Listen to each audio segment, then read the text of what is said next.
اس میں حاصل مصدر کہلائے گا. جی میڈم صاحب نیکسٹ مروزی. پاکستانی، پنجابی، سندھی، بلوچی، دہلوی، بخاری، مدنی، عثمانی وغیرہ الفاظ میں مستعمل یہ کو اصطلاح میں کیا نام دیا جاتا ہے؟ جی یہ تو یا نسبتی کہلاتی ہے نا. ایسی یہ جو کسی علاقے کے سے آپ کا تعلق جوڑتی ہے. جی نیکسٹ.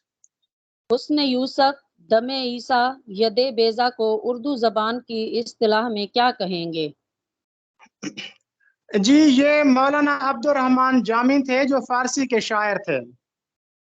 ان کا یہ ایک مشہور شعر ہے، حسن یوسف دم عیسیٰ ید بیضا داری، آنچا خوبا ہما دارند تو تنہا داری. یعنی یوسف علیہ السلام کا حسن ہو، حضرت عیسیٰ علیہ السلام کا مردوں کو زندہ کرنے والا معجزہ ہو، یا حضرت موسیٰ علیہ السلام کا ہاتھ روشن کرنے والا معجزہ ہو. جب یہ سارے معجزے مل جائیں تو وہ آپ صلی اللہ علیہ وسلم کی ذات میں پیدا ہو جاتے ہیں. یعنی انبیاء کرام کو جتنے بھی معجزات دیے گئے وہ سارے کے سارے آپ صلی اللہ علیہ وسلم کی ذات میں جمع ہیں. تو یہ تلمیحات ہیں حسن یوسف علیہ السلام کا حسن یہ مرکب اضافی بھی ہے، یہ تشبیہ کی ایک قسم بھی ہے، یہ تلمیحی بھی ہے. تو یہاں پر تلمیحی آئے گا حسن یوسف دم عیسیٰ ید بیضا. یہ دراصل ان واقعات کی طرف اشارہ کر رہے ہیں. جی نیکسٹ. ٹیپ کا مصرع کسے کہتے ہیں؟ ٹیپ کا مصرع یا ٹیپ کا باند. یہ ٹیپ کا لغوی مطلب ہوتا ہے اونچا سر. جب کوئی اونچے سر میں گاتا ہے تو اس کو کہا جاتا ہے ٹیپ.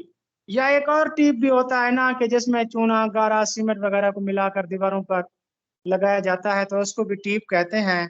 تو اصطلاح میں وہ شعر جو ہر بند کے آخر میں بار بار دہرایا جائے اس کو ٹیپ کا مصرع کہتے ہیں.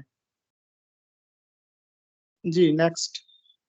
خواجہ میر درد شاعر ہیں جبکہ خواجہ حسن نظامی نثر نگار، پھر ان دونوں میں قدر مشترک کیا ہے؟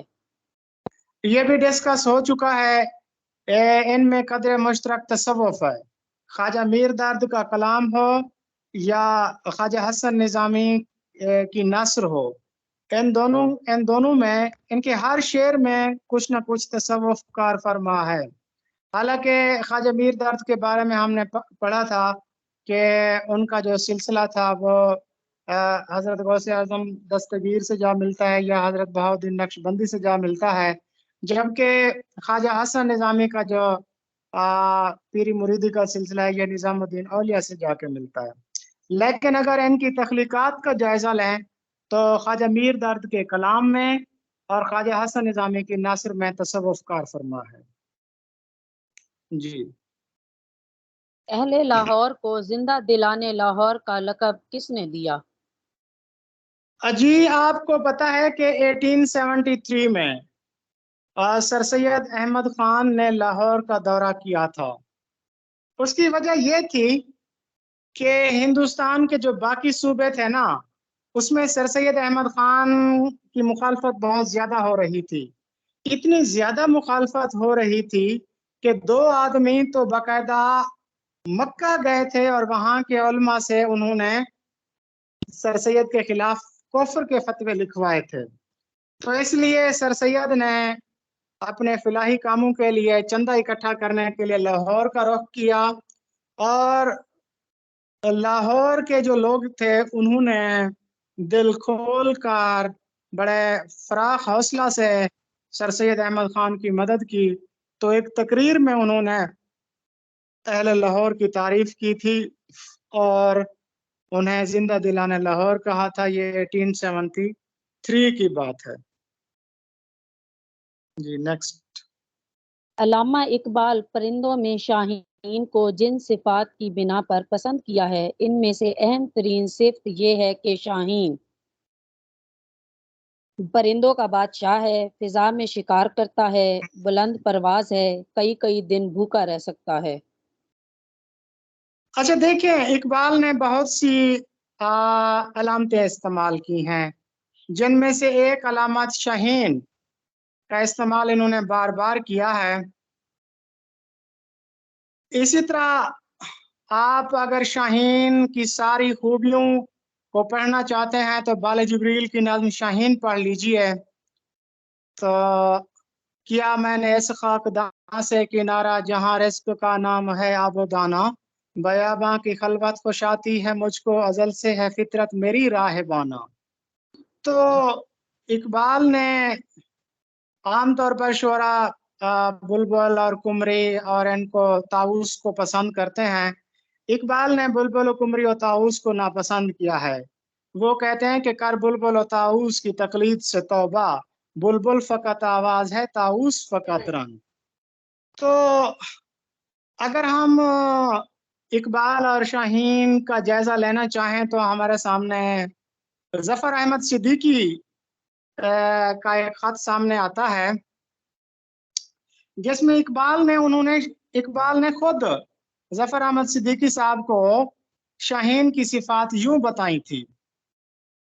اقبال کہتے ہیں کہ شاہین کی تشبیہ محض شاعرانہ تشبیہ نہیں ہے، اس جانور میں اسلامی فقر کی تمام خصوصیات پائی جاتی ہیں۔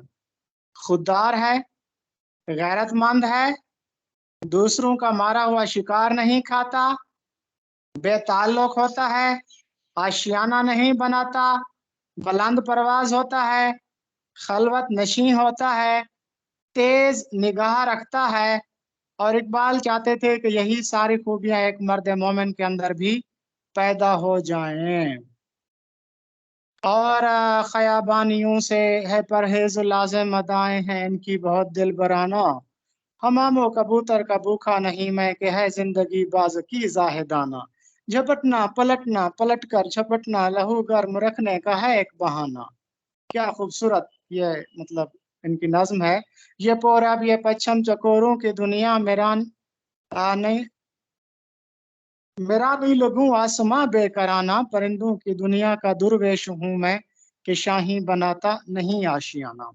تو شاہین کی جہاں بہت سی صفات بیان کی گئی ہیں تو ان میں سب سے بڑی خوبی یہی ہے کہ وہ بلند پرواز ہوتا ہے۔ جی آگے جی۔ علامہ اقبال اپنے آپ کو کس ہستی کے مانوی شاگرد کہنے پر فخر محسوس کرتے تھے؟ جی مانوی استاد وہ ہوتا ہے کہ جس کے ساتھ روحانی تعلق ہو، جیسے ملا وجہی کا اور نشاطی کا اور غالب کا جو ہے نا وہ بے دل سے تھا، جیسے اقبال کا مولانا جلال الدین رومی سے تھا۔ تو مانوی استاد وہ ہوتا ہے جو روحانی طور پر ان کا استاد ہو، یعنی کہ جن کی تعلیمات سے وہ متاثر ہوں، جن کے اسلوب سے وہ متاثر ہوں۔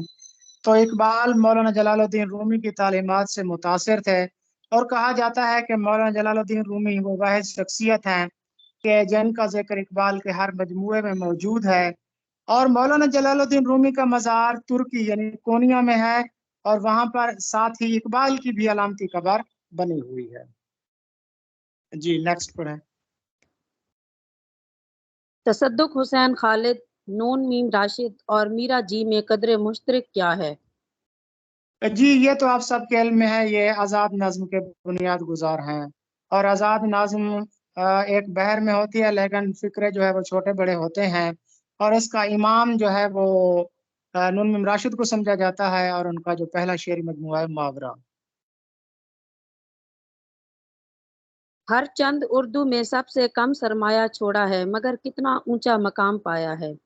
رشید احمد صدیقی کا یہ جملہ کس مزاح نگار کی ذات پر صادق آتا ہے؟ پطرس بخاری کے متعلق آپ کو علم ہے کہ ان کے جسٹ 11 مضامین میں ہی ان کو امر کر دیا ہے۔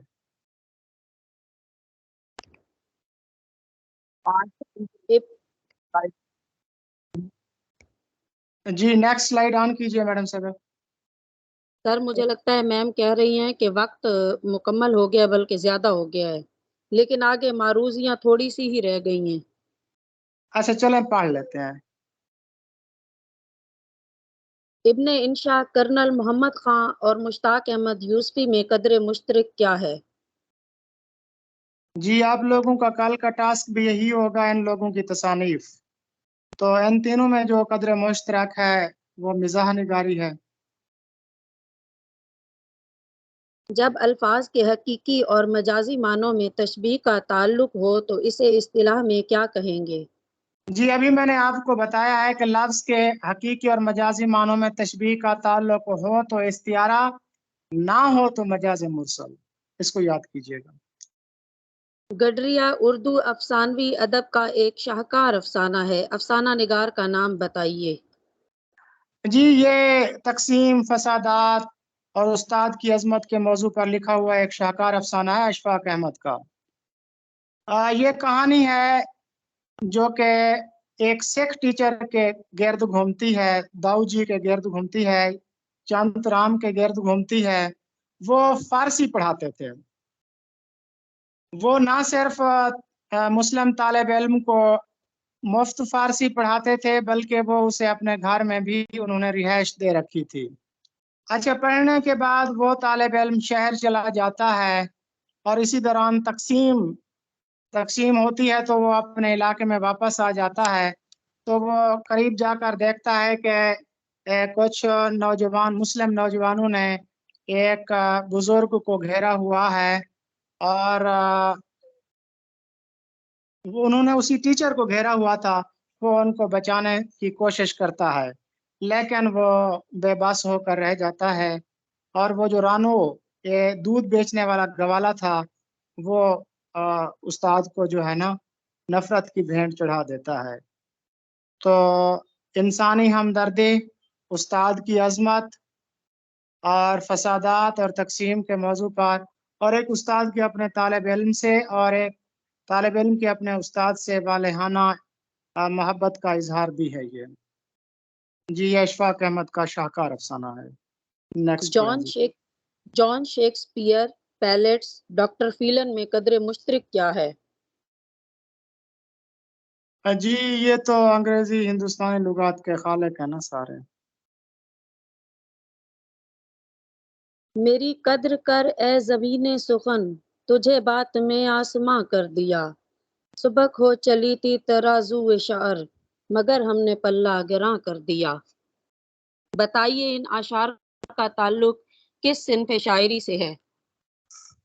جی آپ کے علم میں ہے کہ یہ کتاب میر انیس کا تھا اور اس کو ہم نے ڈیٹیل سے پڑھ بھی لیا تھا۔ تو یہ دراصل شاعرانہ تعلیب بھی ہے۔ اور قطع کیا ہوتا ہے، غزل بند کیا ہوتا ہے، قطع بند غزل کیا ہوتی ہے، اس کے متعلق بھی ہم ڈیٹیل سے پڑھ چکے ہیں۔ تو سر کمپلیٹ اور ہو گئے؟ اس میں جی سر کافی اور ردیف پوچھا گیا ہے، وہ بھی اب بتا دیں کیونکہ سارا مکمل ہو گیا ہے۔ ہاں جی یہ میں نے بتا دیا تھا آپ کو۔ چلیں جی ٹھیک ہے جی، اسی پہ اینڈ کرتے ہیں انشاءاللہ۔ اوکے، اللہ حافظ۔ اللہ حافظ۔